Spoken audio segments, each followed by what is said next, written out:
You know, I think that one of the things we can take a look at is we can take a scientific process called rewilding, which is a reference to taking an ecologically impoverished area and attempting to rewild it to the condition it was in prior to the devastation it faced. So, for example, in the steppes of Russia, they're now cultivating a lot of the Pleistocene era animals there and basically creating, say, a Pleistocene park to try to recreate things before the mass extinctions. And there's even discussion about cloning mammoths and releasing them into that same area to truly rewild it. There are some great examples of rewilding in Exmoor in England. I lived in England for many years and visited Exmoor routine, beautiful place. And they released beavers back in there. And of course, beavers had been hunted into extinction for hats a long time ago. And as soon as they brought these new beavers in, of course, the beavers started creating dams and the dams messed up the waterways. But in the meantime, what did it do? Well, it created deeper pools of water for species of fish that were struggling to replenish and survive and repopulate. New birds got brought to the area. New kingfishers that hadn't been seen there for decades were suddenly back. It's we've seen that happen. The wolves in Yellowstone Park are one of the most magnificent things. I mean, when they the first wolves that came back to Yellowstone Park actually wandered there by accident, as I understand it. One of them was tagged. It was from Canada. I don't know if you know the geography very well. That's not an easy walk. It's not like you just go, oh, I'll just go south for a minute. No, that's quite a trek. And these wolves, so once there were some wolves there, they then start reintroducing some wolves there. Well, sometimes in the movies, it's better if you tell the end of the story before you tell the whole story. The shape of the rivers changed when they put wolves back in the park. The shape of the rivers. So, of course, what happened? Well, the wolves changed a bunch of hunting patterns. The people were very concerned that the wolves would threaten the coyotes. They would cause all kinds of harm to the coyotes. Well, actually, it turned out that something very different happened. And that is that because wolves will take down, say, a bison or a caribou or an elk or something, and they'll take it down and they won't eat the whole thing, which means they leave food for the coyotes, which are very much like African jackals. So suddenly the coyote populations are healthier than they've ever been before.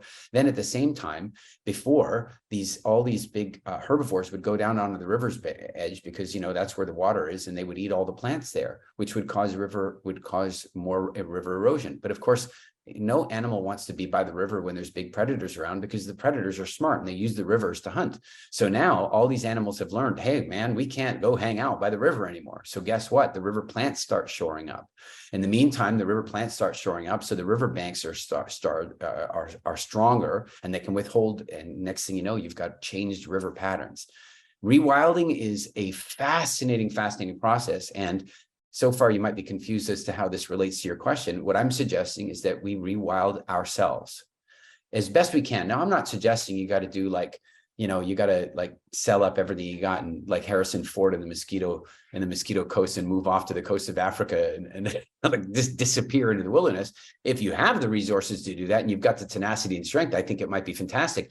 But in more real terms, how about we just observe some things? Like scientifically, we know that if you are in sight of water, your cortisol levels go down and your stress reduces. If you're in sight of water, if you live by the coast, I live by the coast always. In fact, I live on the beach.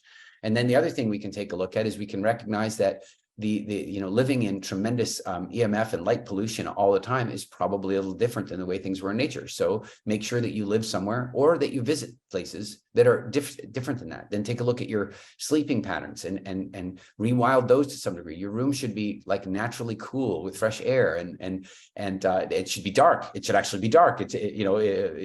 If we take a look at all those core principles and we start to bring them back to our lives, then what we're actually doing is proper biohacking, and I'm not against, this sort of newfangled biohacking thing. It's just that mostly what I see is a bunch of people trying to take shortcuts. And what I would suggest is that the first foundation of biohacking should be a full appreciation of evolutionary biology and doing the best you can to close the evolution gap relative to your biology.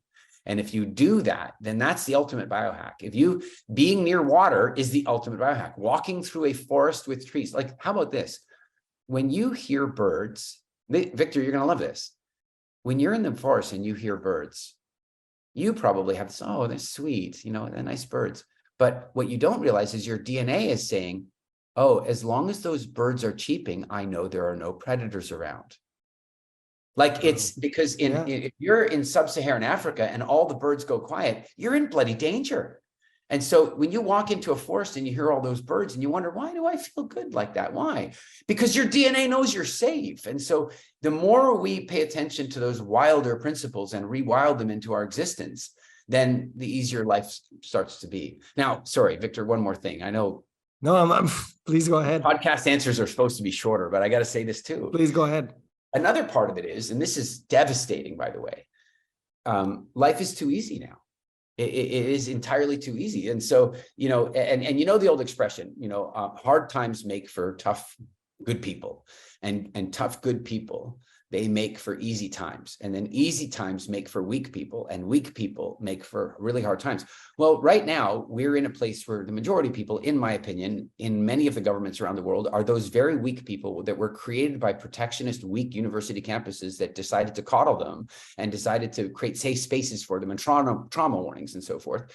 And so here's the danger of that type of thinking is that if you protect your child from all harm, then the tiniest thing comes along and fully engages their harm chemicals. So my stepdaughter comes down here to the Dominican Republic to stay with us the first time when she's 15, and she starts going out and meeting people and going to parties and stuff. And the first thing is I'm like, whose party is this? I remember the first time. I remember distinctly. First time she goes, I want to go to this party. I go, who is it? This guy. Okay.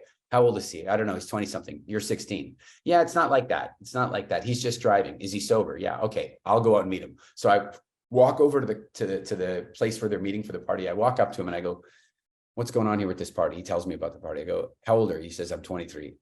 I go, you understand that she's 16 years old, right? He goes, I understand. I said, you understand what that means? Yes, I understand what that means. I go, are you drinking? No. Are you planning on drinking? No. And I go, all right, what time do you think she should be home? He says, I think 11 would be good. I go, yeah, I think so. 10:45 or 11 would be good. I said, now, do you understand that I would be prepared to do you bodily harm if something were to happen to her? So he's like, yes. By the way, I bump into him on the beach all the time now. He always gives me a high five. But what's crazy is that her mom's response was, I hope. I'm thinking about all her physical threats and all that kind of stuff, which she is too. But then her mom says, I hope she doesn't go out there to these parties and get her heart broken. And my response, without missing a beat, was, I hope she does. I hope she's privileged enough to have a teenage crush that breaks her heart a little, and then that'll make her tougher for the next one. And see, the trouble is that our nature is to coddle our children and prevent them. We're going to give them a trophy no matter what. We're going to make sure that they never feel bad. And as a consequence, now you have these grown men and women who are throwing temper tantrums in the Starbucks because they don't have the syrup they wanted. And I think that what that says to me is that what we can do as individuals is put ourselves in physically challenging, emotionally challenging, and even dangerous situations to recalibrate our adrenal glands, to recalibrate our sense of fear. And then we can also do the same thing for our children. I took my daughter, I kiteboard, I'm a kite surfer. So I put my daughter on, I offered her, she said yes, she jumps on my back and I kite out into the water with her. Now, listen, I did it in a very controlled environment. It was very shallow water. All her family's on the beach. Like there's no danger at all. But I'll tell you what, her adrenaline fires from that and she gets tougher. By the way, at 3 years old, she goes and joins the circus here. She's doing trapeze at 3 years old. She's fearless now. You want to balance fearless against, a healthy level of caution. But right now we are so far in the other balance that we have a bunch of coddled children that have grown up and they're running our countries. And well, without getting too controversial, let's say that they may have overreacted to some of the events of the recent years. Nos encantaría recibir tu retroalimentación de estos podcasts para continuar generando contenidos que te sean útiles e interesantes. Si puedes, déjanos un comentario en la página web victorsaadia.com.